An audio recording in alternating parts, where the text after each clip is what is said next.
ಹಾಗಾದ್ರೆ ಇದೇ ವಿಚಾರಕ್ಕೆ ಸಂಬಂಧಪಟ್ಟಂತೆ ಯಾವ ರೀತಿಯಾಗಿ ಗ್ಯಾರಂಟಿಗೆ ಈ ಒಂದು SC/ST TSP ಹಣವನ್ನ ಬಳಕೆ ಮಾಡಿಕೊಂಡಿದ್ದಾರೆ ಅನ್ನೋ ಆರೋಪವನ್ನ ಬಿಜೆಪಿ ಅವರು ಮಾಡಲಿಕ್ಕೆ ಸಿದ್ಧರಾಗಿದ್ದಾರೆ.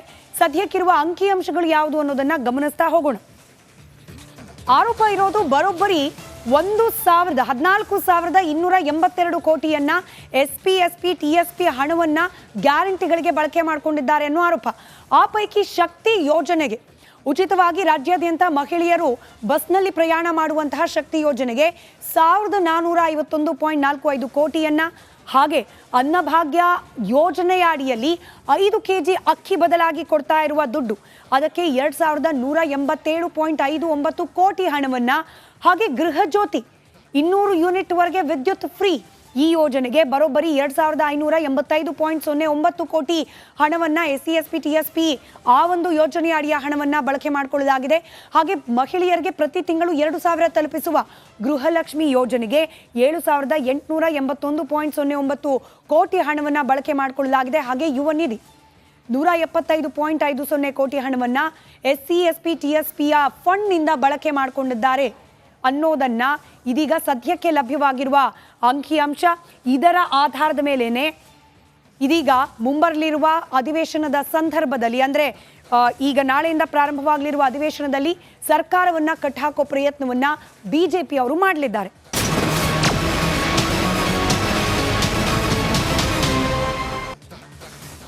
ಇವತ್ತಿನ ಪಕ್ಕಾ ಪಾಲಿಟಿಕ್ಸ್ನ ರಿಪಬ್ಲಿಕ್ ಕನ್ನಡದ ಎಕ್ಸ್ಕ್ಲೂಸಿವ್ ಸುದ್ದಿ ನಮ್ಮಲ್ಲಿ ಮಾತ್ರ ಕಡೆ ಗಮನ ಕೊಡೋ ಸಮಯ.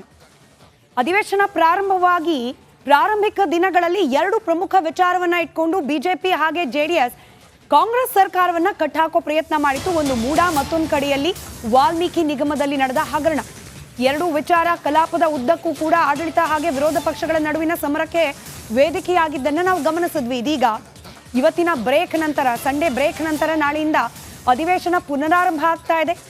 ನಾಳಿನ ಅಧಿವೇಶನದಿಂದ ಮತ್ತೊಂದು ವಿಚಾರವನ್ನ ಮುಂದಿಟ್ಕೊಂಡು ಕಾಂಗ್ರೆಸ್ ಸರ್ಕಾರವನ್ನ ಕಟ್ಟಾಕ್ಲಿಕ್ಕೆ ವಿರೋಧ ಪಕ್ಷ ಬಿಜೆಪಿ ತಯಾರಿಯನ್ನ ನಡೆಸ್ಕೊಳ್ತಾ ಇದೆ.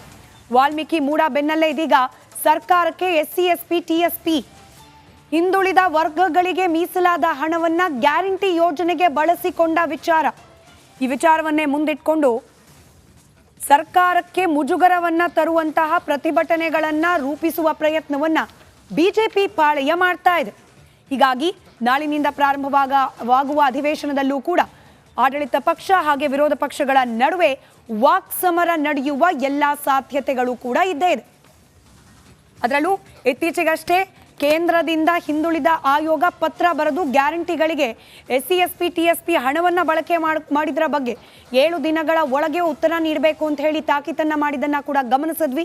ಇದರ ಬೆನ್ನಲ್ಲೇ ವಿರೋಧ ಪಕ್ಷ ಬಿಜೆಪಿ ಕೂಡ ಅಲರ್ಟ್ ಆಗಿದೆ. ನಾಳಿನ ಅಧಿವೇಶನದಿಂದ ಸರ್ಕಾರಕ್ಕೆ SC/ST TSP ಹಣದ ಬಿಸಿ ಮುಟ್ಟಿಸುವ ಅಸ್ತ್ರವನ್ನ ಪ್ರಯೋಗ ಮಾಡಲಿಕ್ಕೆ ಬಿಜೆಪಿ ಸಿದ್ಧವಾಗಿದೆ. ವಿಧಾನಮಂಡಲ ಅಧಿವೇಶನದಲ್ಲಿ ದೋಸ್ತಿ ಜಂಟಿ ರಣಕಹಳೆಯನ್ನ ಮೊಳಗಿಸಲಿದ್ದಾರೆ. ನಾಳಿನಿಂದ ಮತ್ತೊಂದು ಅವಧಿಗೆ ವಾಲ್ಮೀಕಿ ನಿಗಮ, ಮೂಡ ಜೊತೆಗೆ ಅನುದಾನ ದುರ್ಬಳಕೆ ಆರೋಪವನ್ನ ಮುಂದಿಟ್ಟು ಕಾಂಗ್ರೆಸ್ ಸರ್ಕಾರಕ್ಕೆ ಪ್ರತಿಭಟನೆಯ ಹಾಗೆ ಆಕ್ರೋಶದ ಧಿಕ್ಕಾರದ ಕೂಗುಗಳ ಬಿಸಿಯನ್ನ ಮುಟ್ಟಿಸುವ ಪ್ರಯತ್ನವನ್ನ ಮಾಡಲಿದೆ ಬಿಜೆಪಿ ಪಾಳೆಯ. ಸರ್ಕಾರದ ವಿರುದ್ಧ ಸಮರಕ್ಕೆ ಅಣಿಯಾಗಿವೆ ದೋಸ್ತಿ ಪಡೆಗಳು. ನಾಳೆ ಅಧಿವೇಶನ ಆರಂಭಕ್ಕೂ ಮುನ್ನ ಬಿಜೆಪಿ ಶಾಸಕರು ಸಭೆಯನ್ನ ನಡೆಸಲಿದ್ದಾರೆ. ಮೂಡಾಕ್ರಮದ ಬಗ್ಗೆ ಅಶೋಕ್ ನಿಲುವಳಿ ಸೂಚನೆಯನ್ನ ಮಂಡಿಸಲಿದ್ದಾರೆ. ದಾಖಲೆಗಳ ಸಮೇತ ಸಿಎಂ ಹಾಗೆ ಸಚಿವರನ್ನ ಕಟ್ಟಿ ಹಾಕೋಕೆ ಸಂಪೂರ್ಣವಾಗಿ ರೂಪುರೇಷೆಗಳನ್ನ ನಿರ್ಧಾರ ಮಾಡಲಾಗಿದೆ. ನಿಲುವಳಿ ಸೂಚನೆಯ ಅಡಿಯಲ್ಲಿ ವಿಷಯವನ್ನ ಪ್ರಸ್ತಾಪಿಸಿ CBI ತನಿಖೆಗೆ ಪಟ್ಟು ಹಿಡಿಯುವ ಸಾಧ್ಯತೆ ಕೂಡ ಇದ್ದೇ ಇದೆ.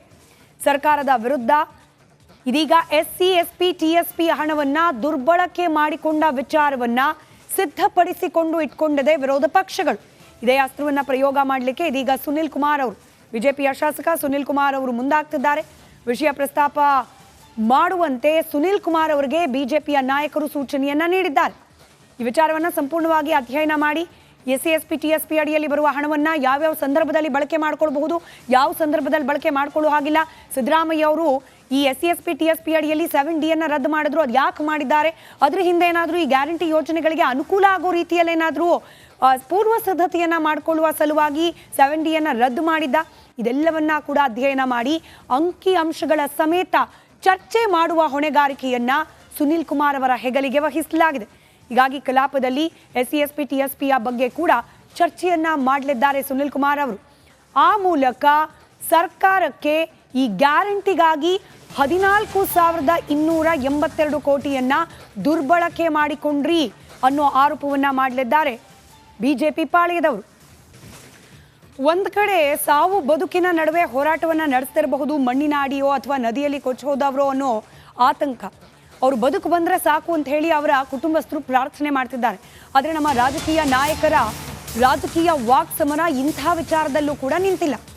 DCM DK ಶಿವಕುಮಾರ್ ಅವರಿಗೆ ಕುಮಾರಸ್ವಾಮಿ ಟಾಂಗ್ ಕೊಟ್ಟಿದ್ದಾರೆ. ಬೇಕಾದ್ರೆ ಮಿಲಿಟರಿ ತಗೊಂಡ್ ಬರ್ಲಿ ಅಂತ ಹೇಳಿ DK ಶಿವಕುಮಾರ್ ಹೇಳಿದ ಹೇಳಿಕೆಗೆ ರಾಜ್ಯದಲ್ಲಿ ದರೋಡೆ ಆಗ್ತಿದೆಯಲ್ಲ, ಅದಕ್ಕೆ ಮಿಲಿಟರಿ ತಗೊಂಡ್ಬನ್ನಿ ಅಂತ ಹೇಳಿರಬೇಕು DK ಶಿವಕುಮಾರ್. ಟೆರರಿಸ್ಟ್ ಆಕ್ಟಿವಿಟಿಗಿಂತಲೂ ದರೋಡೆ ಚೆನ್ನಾಗಿ ನಡೀತಾ ಇದೆ ರಾಜ್ಯದಲ್ಲಿ. ದರೋಡೆ ನಿಲ್ಲಿಸೋಕೆ ಮಿಲಿಟರಿ ಕರೆತರೋಕೆ ಹೇಳಿದ್ದಾರೆ ಅನ್ಸುತ್ತೆ. ನಾನು ಈ ವಿಚಾರದಲ್ಲಿ ಬರಲೇಬಾರದು ಎನ್ನುವ ರೀತಿ ಮಾತನಾಡ್ತಿದ್ದಾರೆ. ಸ್ಥಳ ಪರಿಶೀಲನೆ ನಡೆಸೋದು ಜನಪ್ರತಿನಿಧಿಯಾದ ನನ್ನ ಧರ್ಮ, ನಾನು ರಾಜ್ಯಕ್ಕೆ ಬರ್ತೀನಿ ಅಂದ್ರೆ ಅವ್ರ ಕೈ ಕಾಲು ನಡಗುತ್ತೆ ಅಂತ ಮಾತನಾಡಿದ್ದಾರೆ ಕುಮಾರಸ್ವಾಮಿ. ಕೇಳಿಸ್ಕೊಳ್ಳಿ ಕುಮಾರಸ್ವಾಮಿ ಅವರ ಮಾತು.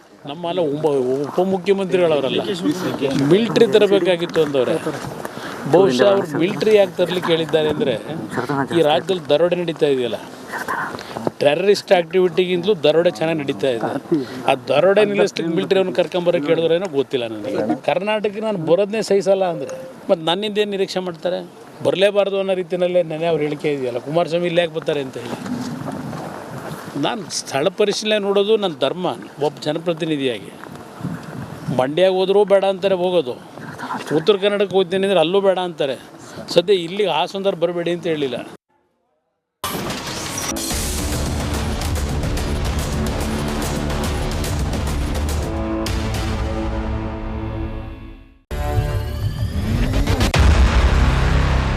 ಆರ್ಟಿಕಲ್ 16 ಮೂಗಿಗೆ ತುಪ್ಪ ಸೋತಕ್ಕಂತ ಕೆಲಸ. ಕನ್ನಡದಲ್ಲಿರೋರ್ನೇ ತಗೋಬೇಕು ಅಂದ್ರೆ ನನ್ನ ಹಿಂದೆ ಎಷ್ಟು ಹಿಂದೆ ಹೋಗುತ್ತೆ. 1/3 of the skilled man power Karnataka ಕೊಡಕ್ಕೆ ಸಾಧ್ಯ ಆಗ್ತಿಲ್ಲ. ಖಾಸಗಿ ವಿಚಾರದಲ್ಲಿ ಇನ್ವಾಲ್ವ್ ಆಗುತ್ತೆ, ಅಲ್ಲಿ ಭ್ರಷ್ಟಾಚಾರ ಹೆಚ್ಚಿಗೆ ಆಗುತ್ತೆ. ಕೆನರಾ ಬ್ಯಾಂಕ್ ಹೋದ್ರೆ ಅಲ್ಲಿ ಒಬ್ಬ ಕೇಳ್ತಾನೆ ಮೀಸಲಾತಿನೋ ಅದು ಕೊಡ್ತೀನಿ ಅಂತ ಇಮ್ಮಿಡಿಯೇಟ್ ವಾಪಸ್ ತಗೊಂಡ್ರು. ಯಾಕೆ ನಿಮಗೆ ಧೈರ್ಯ ಇರ್ಲಿಲ್ವಾ? ನಿಮ್ಗಲ್ಲಿ ದಮ್ಮಿಲ್ಲ, ತಾಕತ್ತಿಲ್ಲ. ಯಾಕೆಂದ್ರೆ ಅಲ್ಲಿನ ಜನರು ಪ್ರಬುದ್ಧರಾಗಿದ್ದಾರೆ.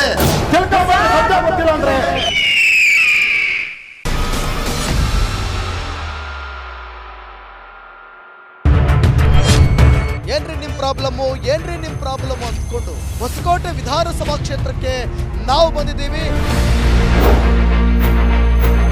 ಏನ್ ನಿಮ್ ಪ್ರಾಬ್ಲಮ್ಮು?